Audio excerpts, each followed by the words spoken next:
Eventos Finais, capítulo 20. A herança dos santos. Uma dádiva do Senhor. Cristo, só Cristo e sua justiça obterão para nós um passaporte ao céu. O coração orgulhoso esforça-se por alcançar a salvação, mas tanto nosso título ao céu como nossa idoneidade para ele encontram-se na justiça de Cristo. Para fazermos parte da família celestial, Cristo tornou-se membro da família humana. Melhor do que um título para o mais nobre palácio da terra é o título para as mansões que nosso Senhor foi preparar. E melhor que todas as palavras de louvor terreno serão as do Salvador aos servos fiéis. Vinde benditos de meu Pai. Possuí por herança o reino que vos está preparado desde a fundação do mundo. Por que devemos pensar no mundo futuro? Jesus tem exposto o céu e apresenta sua glória ao nosso olhar para que a eternidade não seja omitida de nossas cogitações. Tendo em vista as realidades eternas, cultivaremos habitualmente pensamentos da presença de Deus. Isto será um escudo contra a incursão do inimigo, dará força e certeza, e elevará a alma acima do temor. Respirando a atmosfera celeste, não absorveremos o ar viciado do mundo. Jesus vem apresentar as vantagens e bela imagem do celestial, para que as atrações do céu se tornem familiares aos pensamentos, e o salão da memória seja guarnecido de quadros de beleza celeste e eterna. O grande mestre dá ao homem uma visão do mundo futuro, trá-lo com seus atraentes bens ao alcance da vista. Se ele pode fixar a mente na vida futura e suas bem-aventuranças, em comparação com os interesses temporais deste mundo, o chocante contraste fica profundamente gravado no espírito, absorvendo o coração e a alma de todo ser. Os motivos do cristão.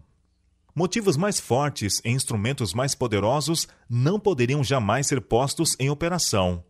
As sobreexcelentes recompensas de fazer o bem, o gozo do céu, a sociedade dos anjos, a comunhão e o amor de Deus e seu Filho, o enobrecimento e dilatação de todas as nossas faculdades através dos séculos da eternidade, acaso não são estes poderosos incentivos e encorajamentos para nos impelir a consagrar ao nosso Criador e Redentor os mais amantes serviços do coração? Se pudermos encontrar-nos com Jesus em paz e ser salvos, salvos para sempre, seremos os seres mais felizes. Oh, estar finalmente no lar em que os ímpios deixam de perturbar e os cansados estão em paz. Gosto de ver tudo que é belo na natureza. Penso que estaria plenamente satisfeita com a terra, cercada das boas coisas de Deus, se ela não estivesse desfigurada pela maldição do pecado. Mas teremos novos céus e nova terra.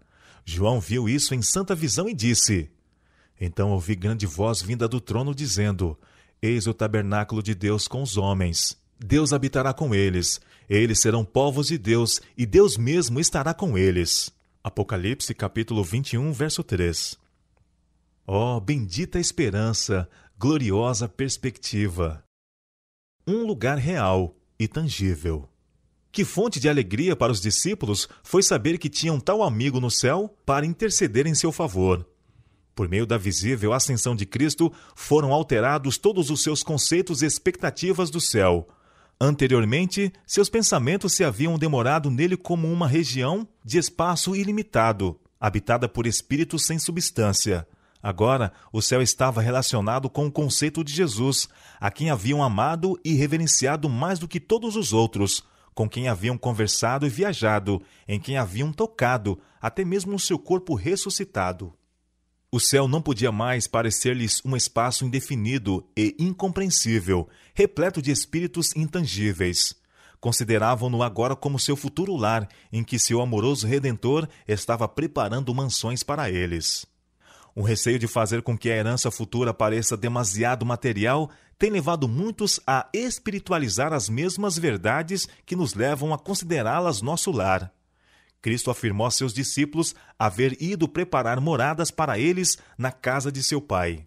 Na terra renovada, os redimidos empenhar-se-ão em ocupações e prazeres que levaram felicidade a Adão e Eva no início. Será vivida a vida edênica, a vida no jardim e no campo. Glória indescritível. Vi a extraordinária amabilidade e glória de Jesus. Seu semblante era mais brilhante do que o sol ao meio-dia. Seu manto era mais alvo do que o branco mais claro. Como posso descrever-vos as glórias do céu e os belos anjos cantando e tocando suas harpas de 10 cordas? As maravilhosas coisas que vi ali não as posso descrever. Oh, se me fosse dado falar a língua de Canaã, poderia então contar um pouco das glórias do mundo melhor. A linguagem é demasiado fraca para tentar uma descrição do céu. Apresentando-se diante de mim aquela cena, fico inteiramente absorta. Enlevada pelo insuperável esplendor e excelente glória, deponho a pena e exclamo: oh, que amor maravilhoso! A linguagem mais exaltada não consegue descrever a glória do céu ou as profundidades incomparáveis do amor de um Salvador. A linguagem humana não é adequada para descrever a recompensa dos justos. Será conhecida apenas dos que a contemplarem. Nenhum espírito finito pode compreender a glória do paraíso de Deus. Se pudesse ter mesmo que uma só visão da cidade celestial, nunca mais desejaríamos morar outra vez na terra. Cursos de água, colinas e árvores. Ali vimos a árvore da vida e o trono de Deus. Do trono provinha um rio puro de água, e de cada lado do rio estava a árvore da vida.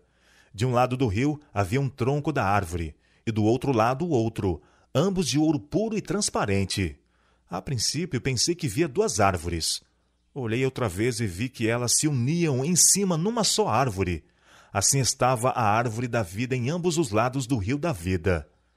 Seus ramos curvaram-se até o lugar em que nos achávamos, e seu fruto era esplêndido, tinha um aspecto de ouro, de mistura com prata. Existem torrentes sempre a fruir, claras como cristal, e ao lado delas, árvores ondeantes projetam sua sombra sobre as veredas preparadas para os resgatados do Senhor.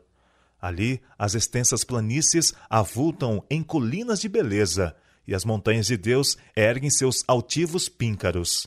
Nessas pacíficas planícies, ao lado daquelas correntes vivas, o povo de Deus, durante tanto tempo peregrino e errante, encontrará um lar. Flores, frutos e animais. Vi outro campo, repleto de todas as espécies de flores, e quando as apanhei, exclamei: elas nunca murcharão. Em seguida vi um campo de relva alta, cujo belíssimo aspecto causava admiração. Era uma vegetação viva e tinha reflexo de prata e ouro quando magnificamente se agitava para a glória do Rei Jesus. Entramos então num campo cheio de todas as espécies de animais: o leão, o cordeiro, o leopardo, o lobo, todos juntos em perfeita união. Passamos pelo meio deles e pacificamente nos acompanharam. Dali entramos num bosque, não como os escuros bosques que aqui temos.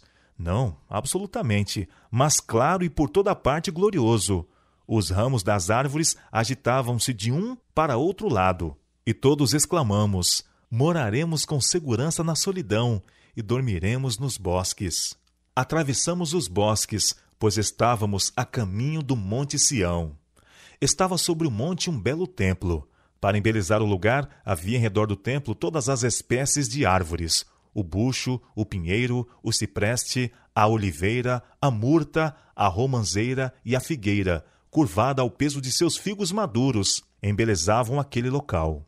E vi uma mesa de pura prata. Tinha muitos quilômetros de comprimento, contudo nossos olhares podiam alcançá-la toda. Vi o fruto da árvore da vida, o maná, amêndoas, figos, romãs, uvas e muitas outras espécies de frutas. Pedi a Jesus que me deixasse comer do fruto. O vigor de eterna mocidade. Todos saem do túmulo com a mesma estatura que tinham quando ali entraram.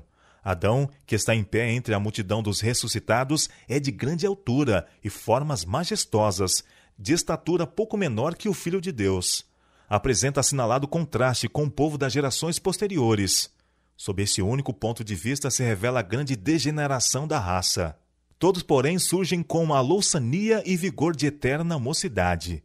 Restabelecidos a árvore da vida no Éden há tanto tempo perdido, os remidos crescerão até a estatura completa da raça em sua glória primitiva.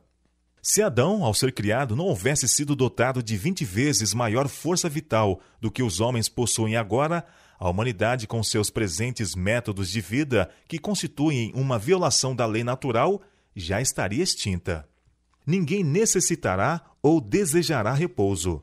Não haverá cansaço em fazer a vontade de Deus e oferecer louvores a seu nome. Sempre sentiremos a frescura da manhã e sempre estaremos longe de seu termo. A aquisição de conhecimento não cansará o espírito, nem esgotará as energias. O céu é todo saúde. Felicidade assegurada. Jesus ergueu o véu da vida futura. Na ressurreição, disse ele: nem casam, nem são dados em casamento, mas serão como os anjos de Deus no céu. Homens há hoje em dia que exprimem sua crença em que haverá casamentos e nascimentos na nova terra. Aqueles, porém, que acreditam nas Escrituras não podem aceitar tais doutrinas. A doutrina de que nasçam crianças na nova terra não é parte da firme palavra da profecia. É presunção condescender com as suposições e teorias quanto a temas que Deus não nos deu a conhecer em sua palavra. Não necessitamos entrar em especulação relativamente ao nosso estado futuro. Os obreiros de Deus não devem gastar tempo especulando quanto às condições que hão de reinar na nova terra. É presunção ocupar-se com suposições e teorias relativamente a assuntos que o Senhor não revelou. Ele tem tomado todas as providências para nossa felicidade na vida futura, e não nos compete especular quanto a seus planos a nosso respeito. Não devemos calcular as condições da vida futura pelas desta vida. É preservada a identidade dos remidos. A ressurreição de Cristo era um símbolo da final ressurreição de todos quantos nele dormem. O semblante do Salvador ressuscitado, sua maneira, sua linguagem, tudo era familiar aos discípulos. Como Jesus ressurgiu dos mortos, assim hão de ressurgir os que nele dormem. Reconheceremos nossos amigos da mesma maneira que os discípulos a Jesus. Talvez haja sido deformados, doentes, desfigurados nesta vida mortal, ressurgindo em plena saúde e formosura. No entanto, no corpo glorificado será perfeitamente mantida a identidade. Ressurgirá à mesma forma, mas estará livre de doenças e de todo defeito. Ela torna a viver, tendo as mesmas feições individuais, de modo que os amigos reconheçam uns aos outros. Ali conheceremos como também somos conhecidos. Ali, o amor e simpatia que Deus plantou na alma encontrarão mais verdadeiro e suave exercício. Tez rosada e vestimenta de luz. Quando saiu das mãos de seu Criador, Adão era de elevada estatura e de bela simetria. Era mais de 2 vezes mais alto do que os homens que agora vivem na terra, e bem proporcionado. Suas feições eram perfeitas e belas. Sua tez não era branca nem pálida, mas rosada, brilhando com o precioso matiz da saúde. Eva não era tão alta como Adão.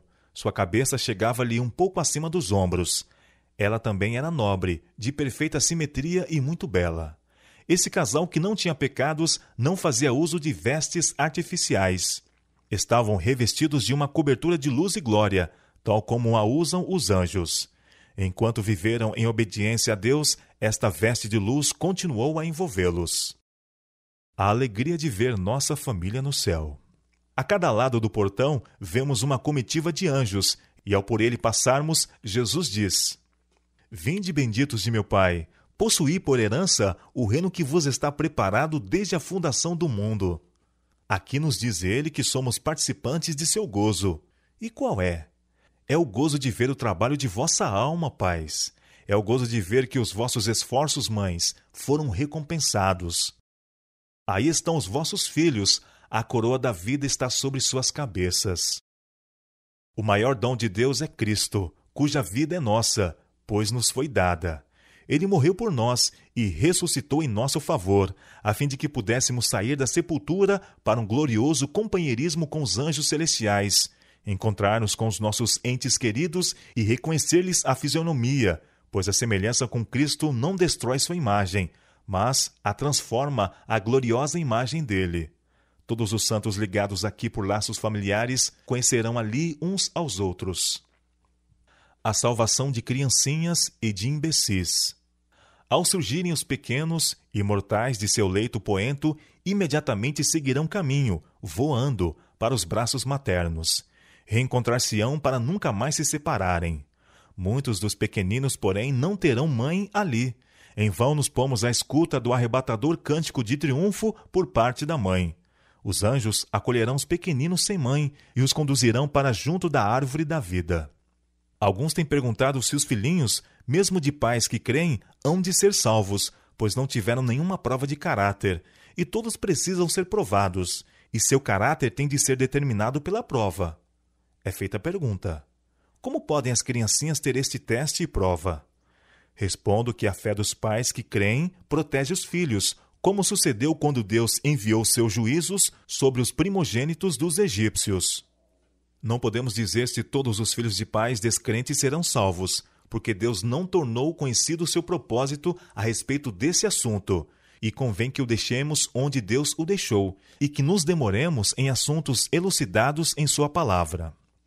Quanto ao caso de A, vós o encarais como é agora, e deplorais sua simplicidade. Ele não tem consciência do pecado. A graça de Deus removerá toda essa imbecilidade hereditária e transmitida, e ele terá uma herança entre os santos na luz. A vós o Senhor concedeu santidade mental. Pelo que diz respeito à faculdade do raciocínio, A é uma criança, mas possui também a submissão e a obediência de uma criança. Homenagem às mães fiéis. Quando se assentar o juízo e os livros forem abertos, quando o bem-estar do grande juiz for pronunciado e a coroa de glória imortal colocada na fronte do vencedor, muitos erguerão essas coroas à vista do universo reunido e, indicando sua mãe, dirão: ela me fez tudo quanto sou, mediante a graça de Deus. Seus ensinos, suas orações foram abençoados quanto à minha salvação eterna. Os anjos de Deus imortalizam o nome das mães cujos esforços ganharam os filhos para Jesus Cristo. A recompensa do ganhador de almas. Quando os redimidos estiverem perante Deus, responderão ao chamado preciosas almas que ali estão por causa dos fervorosos e perseverantes esforços feitos em seu benefício, e das súplicas em intensa persuasão para que fujam para a fortaleza. Dessa forma, os que neste mundo têm estado a cooperar com Deus receberão a sua recompensa. Quando os portais daquela linda cidade lá do alto se revolverem nos seus luzentes gonzos e nela entrarem as hostes que observaram a verdade, coroas de glória ser-lhes-ão colocadas sobre a cabeça, e eles atribuirão a Deus honra, glória e majestade. E naquela ocasião alguns se aproximarão de vós, dizendo: não fossem as palavras que me proferistes bondosamente, não fossem vossas lágrimas, súplicas e diligentes esforços, e eu nunca teria visto o rei na sua formosura. Que recompensa é essa? Quão insignificante é o louvor de seres humanos nesta vida terrena e transitória, em comparação com as infinitas recompensas que estão reservadas aos fiéis na futura vida imortal. Nossos traços de caráter não se alterarão. Se quereis ser santos no céu, precisais ser primeiro santos na terra. Os traços de caráter que acalentais na vida não serão modificados pela morte ou pela ressurreição. Saireis da sepultura com a mesma disposição que manifestastes em vosso lar e na sociedade. Jesus não altera o caráter em sua vinda. A obra de transformação tem de ser efetuada agora. Nossa vida diária está determinando o nosso destino. Precisamos arrepender-nos dos defeitos de caráter, vencê-los pela graça de Cristo e formar um caráter simétrico nesse período de prova, a fim de que sejamos habilitados para as mansões lá do alto. A calma e afetuosa atmosfera do céu. A paz e a harmonia das cortes celestiais não serão perturbadas pela presença de alguém que seja rude ou indelicado. No céu tudo é nobre e elevado. Todos buscam o bem e a felicidade dos outros. Ninguém se importa e preocupa consigo mesmo. A principal alegria de todos os seres santos é ver a alegria e a felicidade dos que se encontram em seu redor. Parecia-me estar ali onde tudo era paz, aonde não podiam chegar os turbulentos conflitos terrestres. O céu, um reino de justiça em que se congregam todos os santos, puros e bem-aventurados, milhares de milhares e milhões de milhões, vivendo e andando em ditosa e pura intimidade, louvando a Deus e ao Cordeiro assentado sobre o trono. Suas vozes estavam em perfeita harmonia. Eles nunca fazem algum mal uns aos outros. Príncipes do céu, Os potentados desse vasto domínio apenas são rivais no bem, buscando a felicidade e a alegria uns dos outros. O maior ali é o menor no amor próprio, e o menor é o maior em sua gratidão e profundidade. Ali não há tétricos erros para obscurecer o intelecto.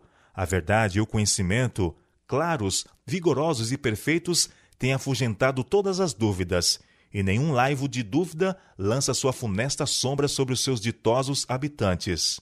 Vozes contenciosas não perturbam a suave e perfeita paz do céu. Seus habitantes não conhecem tristeza, desgostos e lágrimas.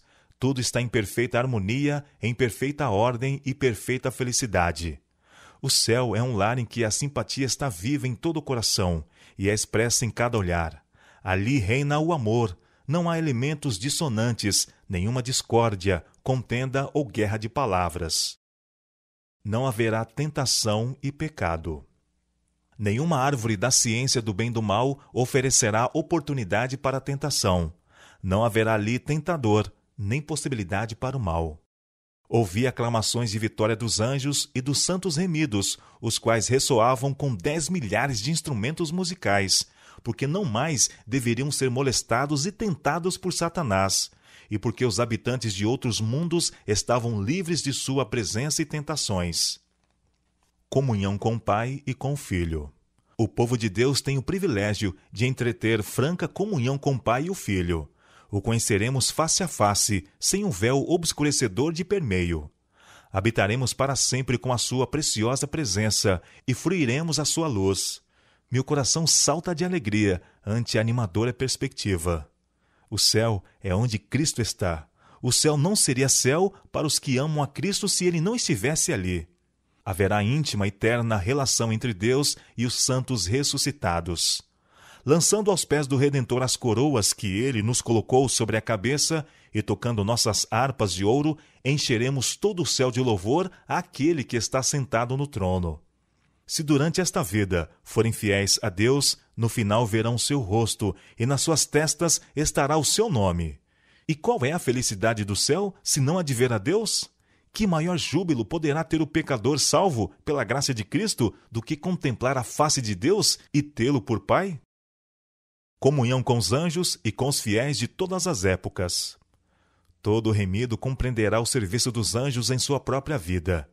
Que maravilha será entreter conversa com um anjo que foi a sua guarda desde os seus primeiros momentos, que lhe vigiou os passos e cobriu a cabeça no dia de perigo, que com ele esteve no vale da sombra da morte, que assinalou o seu lugar de repouso, que foi o primeiro a saudá-lo na manhã da ressurreição e dele aprender a história da interposição divina na vida individual e da cooperação celeste em toda a obra em prol da humanidade. De que perigos visíveis e invisíveis temos sido protegidos mediante a intervenção de anjos, jamais saberemos, até que à luz da eternidade as providências de Deus nos sejam reveladas. O amor e simpatias que o próprio Deus plantou na alma encontrarão ali o mais verdadeiro suave exercício. A comunhão pura com os seres santos, a vida social harmoniosa com os bem-aventurados anjos e com os fiéis de todos os tempos, que levaram suas vestes e as branquearam no sangue do Cordeiro, os sagrados laços que reúnem toda a família no céu e na terra, tudo isto concorre para constituir a felicidade dos remidos. Dando testemunho a seres não caídos. O Filho do Homem não veio para ser servido, mas para servir. A obra de Cristo neste mundo é sua obra nos céus, e a nossa recompensa por trabalhar com ele neste mundo será o maior poder e mais amplo privilégio de com ele trabalhar no mundo vindouro. Vós sois as minhas testemunhas, diz Deus. Eu sou Deus. Isso também seremos na eternidade. Para que foi permitido continuar o grande conflito através dos séculos? Por que foi que se não eliminou a existência de Satanás no início de sua rebelião? Foi para que o universo se pudesse convencer da justiça de Deus a tratar com mal e para que o pecado pudesse receber condenação eterna. No plano da salvação, há sumidades e profundezas que a própria eternidade jamais poderá compreender completamente. Maravilhas para as quais os anjos desejam atentar. Apenas os remidos, dentre todos os seres criados, conheceram em sua própria experiência o conflito com o pecado. Trabalharam com Cristo e, conforme os mesmos anjos não poderiam fazer, associaram-se em seus sofrimentos. Não terão eles qualquer testemunho quanto à ciência da redenção? Algo que seja de valor para os seres não caídos? Louvando a Deus com majestosa e melodiosa música. Haverá ali música e cânticos que ouvidos mortais jamais ouviram, nem o espírito humano concebeu. O cântico que os resgatados entoarão, cântico este de sua experiência, declarará a glória de Deus. Grandes e maravilhosas são as tuas obras, Senhor Deus Todo-Poderoso. Justos e verdadeiros são os teus caminhos, ó Rei dos Santos. Quem te não temerá, ó Senhor, e não magnificará o teu nome? Porque só tu és santo. Há um anjo que dirige sempre, o qual toca primeiro a harpa a fim de dar o tom. Depois todos se ajuntam na majestosa e perfeita música do céu. Ela é indescritível, é melodia celestial, divina. Não como varão de dores, mas como glorioso e triunfante rei, estará Cristo sobre o Monte das Oliveiras, enquanto as aleluias dos hebreus se misturarão com as hosanas dos gentios, e as vozes dos remidos, qual poderosa hoste, hão de avolumar-se na aclamação. Coroai-o, Senhor de todos! Perscrutando os tesouros do universo. Ali, quando for removido o véu que obscurece a nossa visão e nossos olhos contemplarem aquele mundo de beleza, de que ora apanhamos lampejos pelo microscópio, quando olharmos as glórias dos céus hoje esquadrinhadas de longe pelo telescópio, quando removida a mácula do pecado, a terra toda aparecer na beleza do Senhor nosso Deus, que campo se abrirá ao nosso estudo? Ali o estudante da ciência poderá ler os relatórios da criação, sem divisar coisa alguma que recorde a lei do mal. Poderá escutar a melodia das vozes da natureza, e não perceberá nenhuma nota de lamento ou tristezas. Todos os tesouros do universo estarão abertos ao estudo dos filhos de Deus. Com indizível deleite, unir-nos-emos na alegria e sabedoria dos seres não caídos. Participaremos dos tesouros adquiridos através dos séculos, empregados na contemplação da obra de Deus.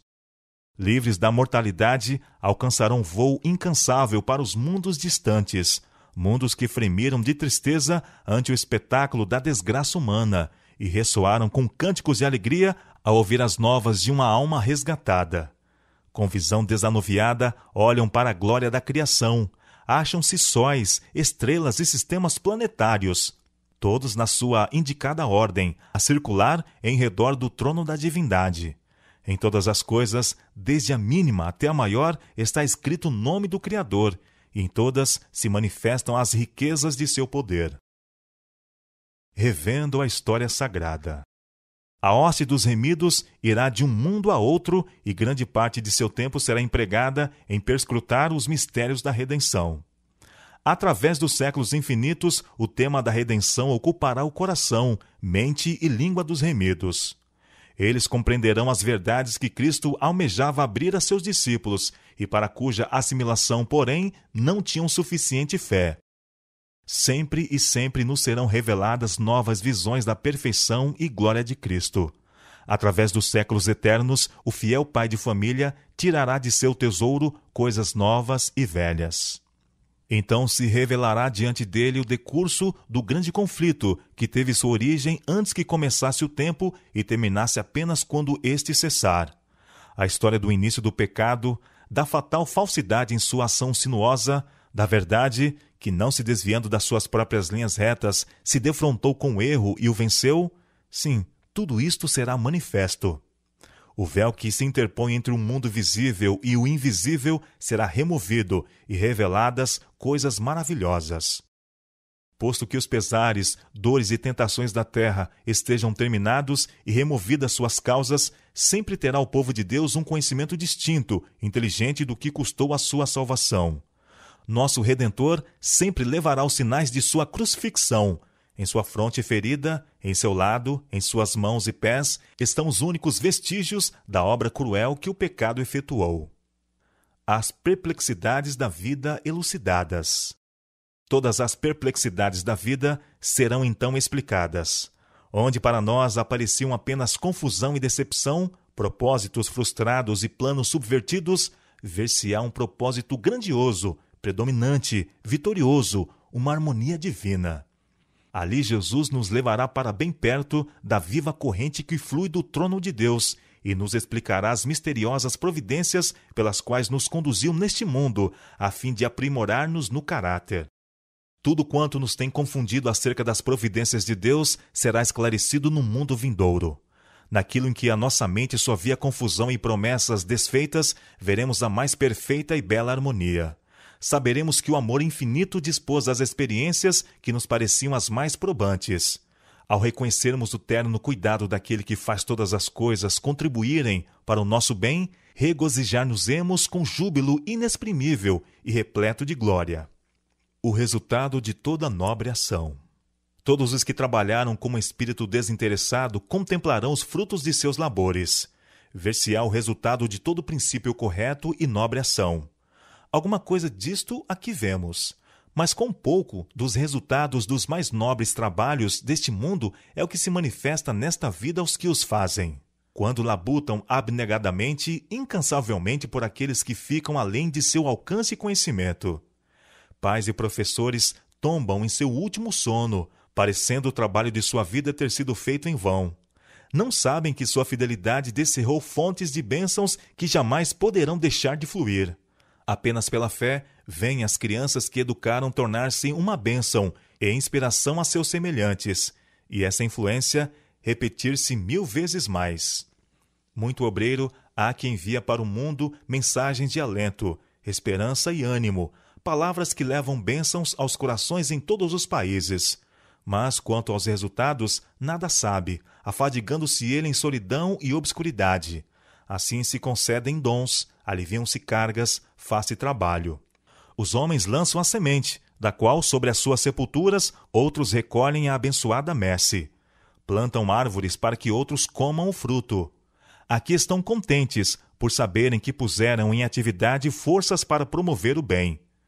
No além serão vistas a ação e reação de todas estas forças. Nosso gozo aumentará continuamente. Há no plano da redenção mistérios: a humilhação do Filho de Deus, o ser achado em forma de homem, o maravilhoso amor e condescendência do Pai ao entregar seu Filho, que são para os anjos celestiais motivo de contínuo assombro. E isso será o estudo dos remidos através dos séculos eternos. Ao contemplarem a obra de Deus na criação e redenção, novas verdades continuamente se lhes desdobrarão ao espírito surpreso e deleitado. À medida que vão aprendendo mais e mais da sabedoria, amor e poder de Deus, seu espírito se lhes expandirá constantemente e seu gozo aumentará continuamente. Ao transcorrerem os anos da eternidade, trarão mais e mais abundantes e gloriosas revelações de Deus e de Cristo. Assim como o conhecimento é progressivo, também o amor, a reverência e a felicidade aumentarão. Quanto mais aprendem os homens acerca de Deus, mais lhe admiram o caráter. Ao revelar-lhe Jesus as riquezas da redenção e os estupendos feitos do grande conflito com Satanás, a alma dos resgatados fremirá com mais fervorosa devoção e com mais arrebatadora alegria dedilharão as harpas de ouro, e milhares de milhares e milhões de vozes se unem para avolumar o potente coro de louvor. Há sempre um infinito para além. Ali toda a faculdade se desenvolverá e toda a capacidade aumentará.